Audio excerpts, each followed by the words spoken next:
আসসালামু আলাইকুম ওরহমতুল্লাহি ওয়া বারাকাতুহ।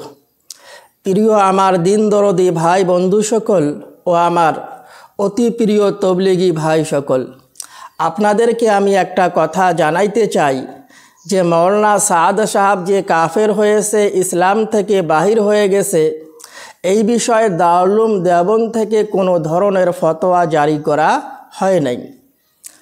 দারুল উলুম দেওবন্দ মাওলানা সাদ সাহেবের শুধু ওই সমস্ত বক্তব্যর খেলাফ ফতোয়া দিয়েছে যে সমস্ত বক্তব্য ভুল বক্তব্য, কোরআন এবং হাদিসের খেলাফ।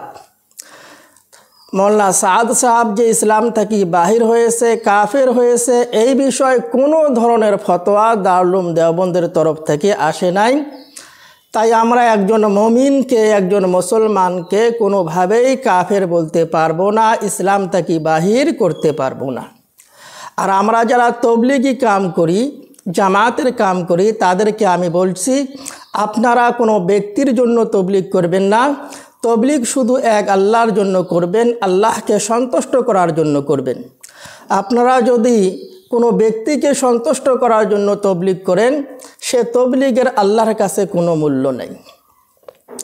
আমরা তবলিগ করার আগে আমাদের ইখলাস ঠিক করতে হবে, লিল্লাহিয়ত ঠিক করতে হবে।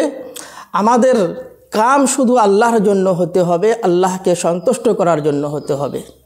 তো ভিডিওটি সবাই শেয়ার করবেন। আল্লাহ তাবারক ওয়া তাআলা আমাদের সবাইকে সঠিক পথে চলার তৌফিক দান